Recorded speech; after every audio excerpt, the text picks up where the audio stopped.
I'm Kimberly Warner. I've had crazy success in direct sales by simply being myself and learning a few things along the way. Succeed on your terms and have fun doing it.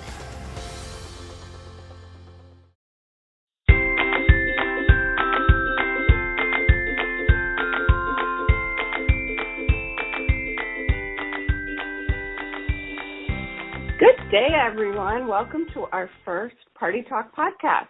Let's get this party started. Susan Bauer here, your host for our program, and I am super excited to welcome Kimberly Warner, Senior Vice President from Wisconsin. Kimberly has been partying with Norwex for 6 years. Welcome, Kimberly. Thank you, Susan. I'm so excited to be here.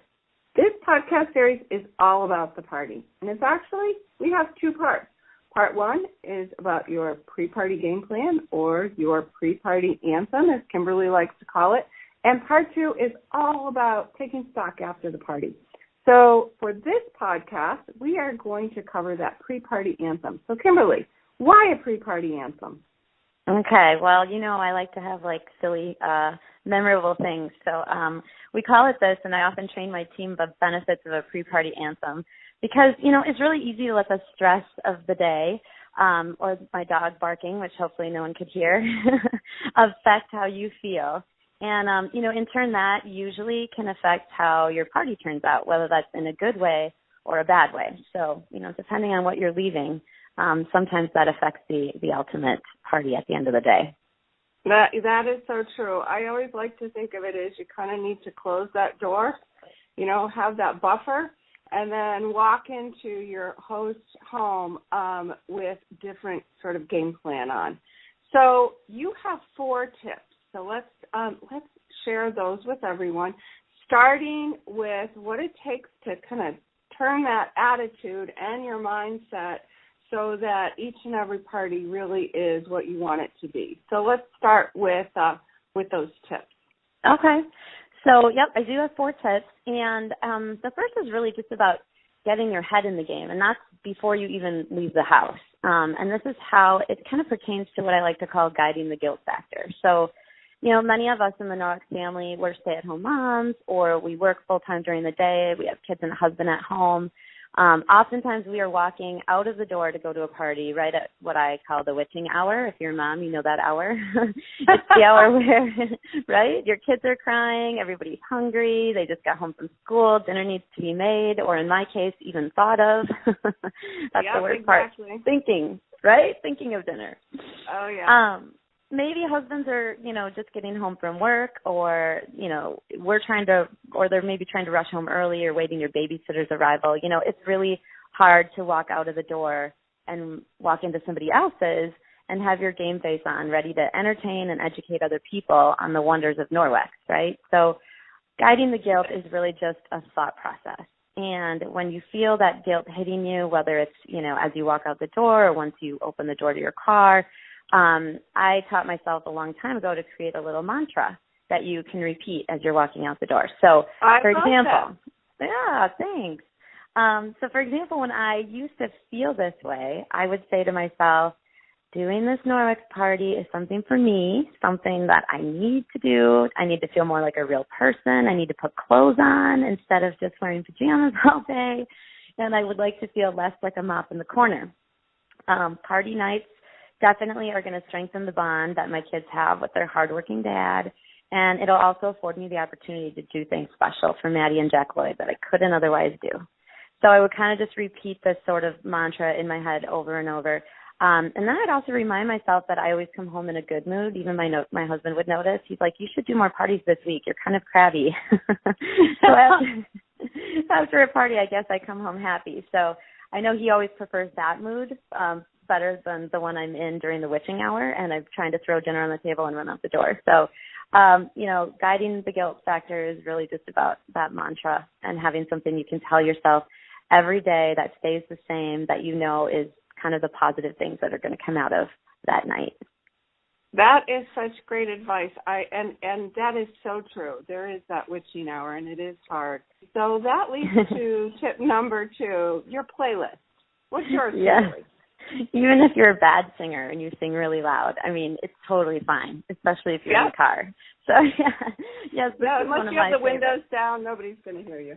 Yes, and even still, everybody else was doing it. So, no, this is one of my favorite tips because music really speaks to me in so many ways. But, if you're not a music lover, I do have a couple tips for you too. So that's fine. So it's not all about music, but I do think that this tip is really about getting your game face on. Like now you've kind of got your head in the game, you've left the house, now you're like, okay, you're going to get your game face on.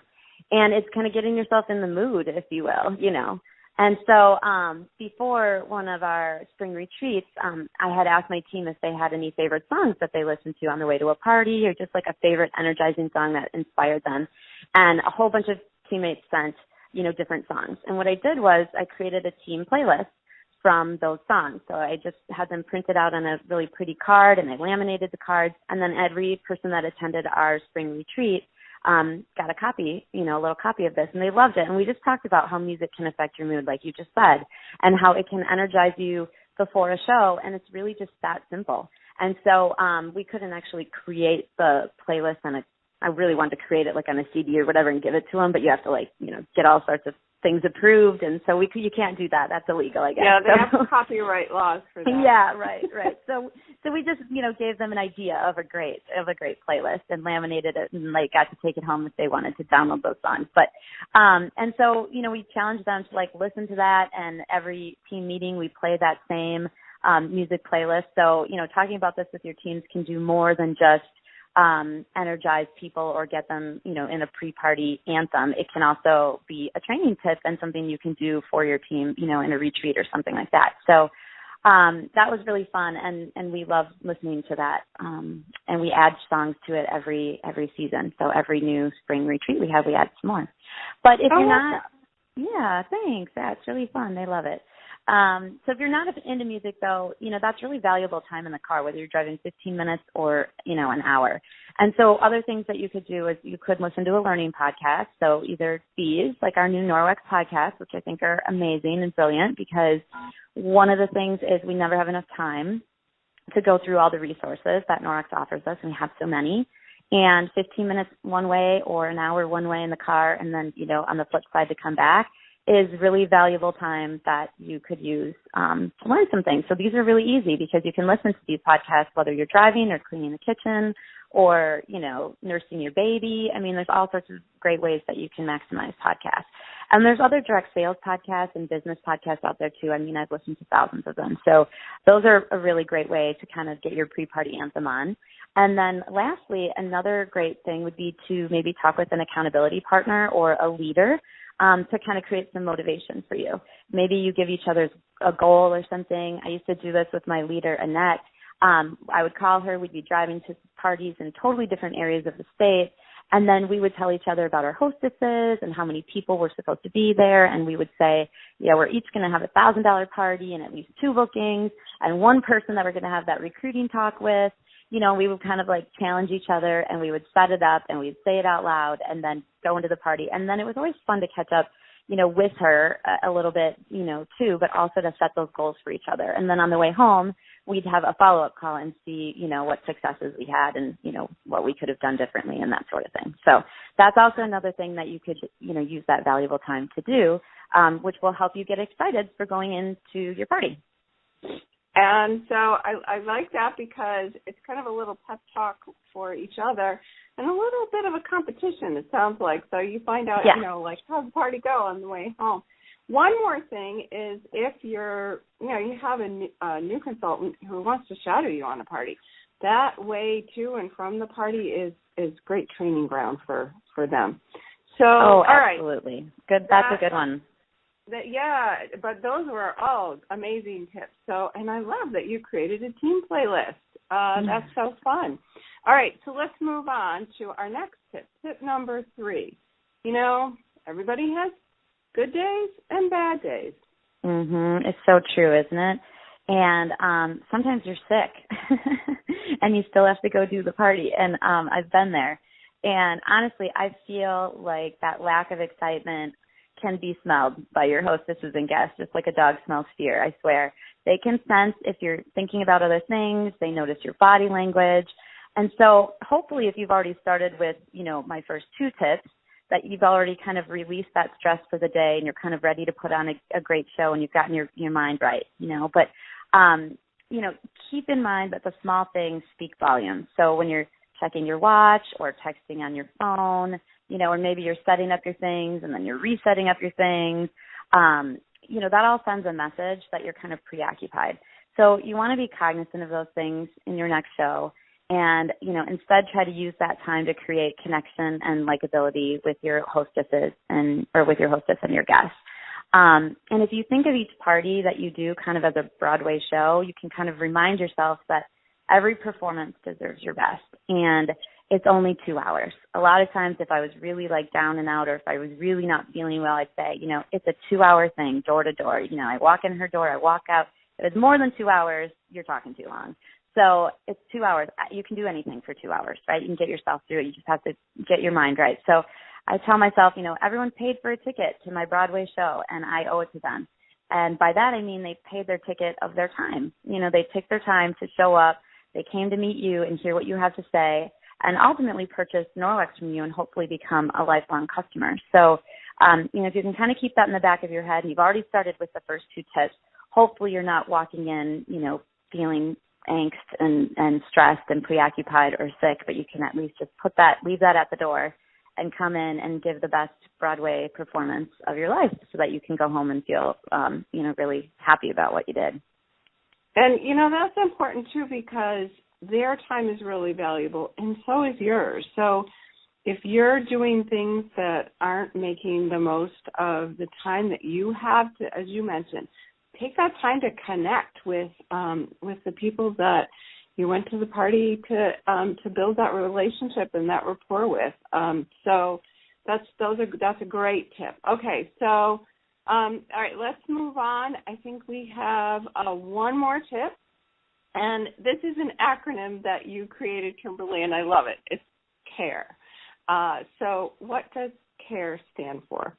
Okay, so I'm usually not a big lover of acronyms because I'm too scatterbrained to remember them. I'm always C, what does that stand for? But this one really just speaks to all of your pre-party steps, and it kind of helps to get you on the road to a smooth party. So we call it the CARE mentality, and truly that's because you want to care more for your hostess than you've ever had before. I feel like we don't talk enough about how to care for your hostess and using that word that's very kind and loving, because if you do care for her, the success you'll have in parties is going to skyrocket. So this is what it stands for. So CARE. C stands for confidence.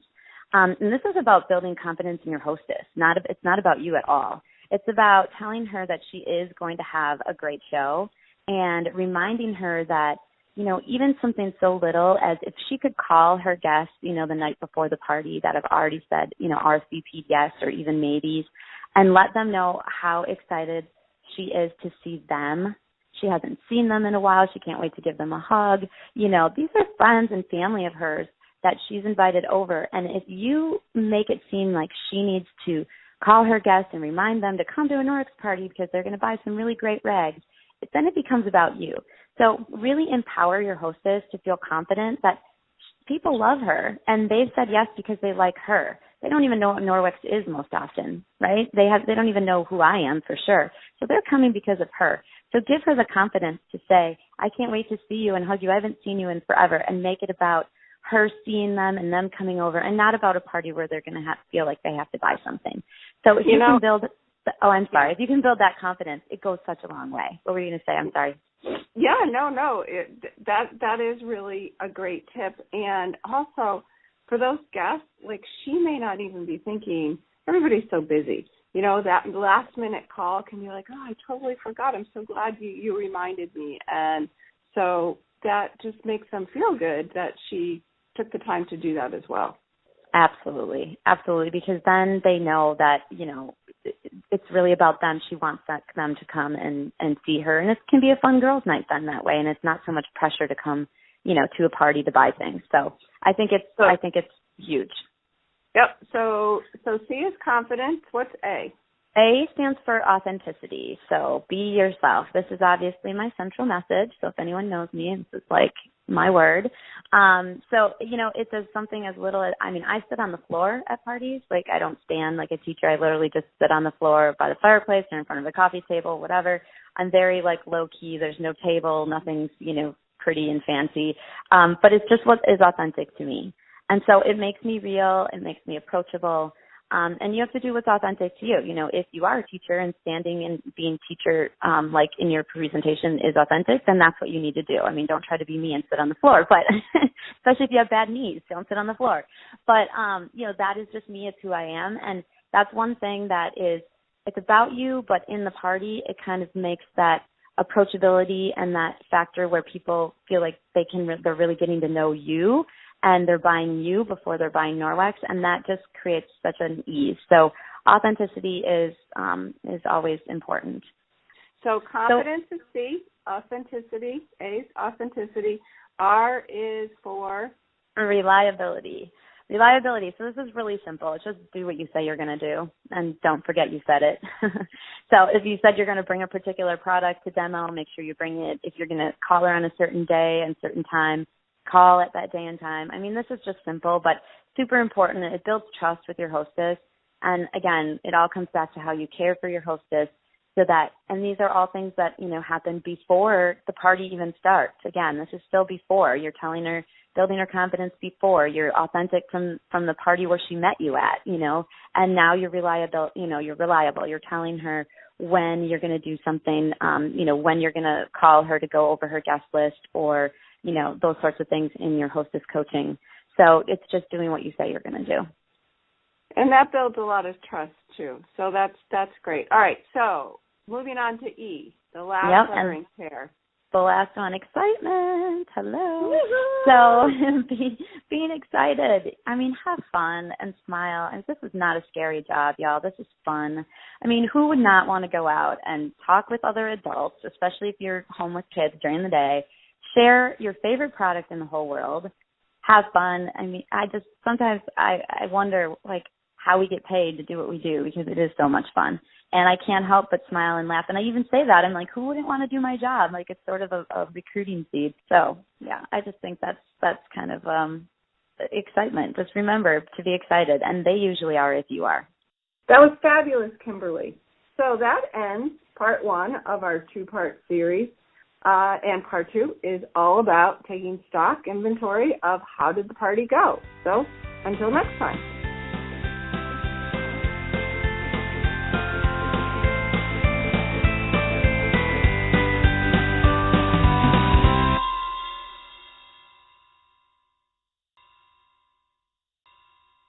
Thanks for stopping by funauthenticsuccess.com. If you found this video helpful, there's a lot more where that came from. Subscribe to our YouTube channel, sign up for our mailing list, and feel free to download any of my documents located under the resource tab. Don't be a stranger. Y'all come back now, you hear?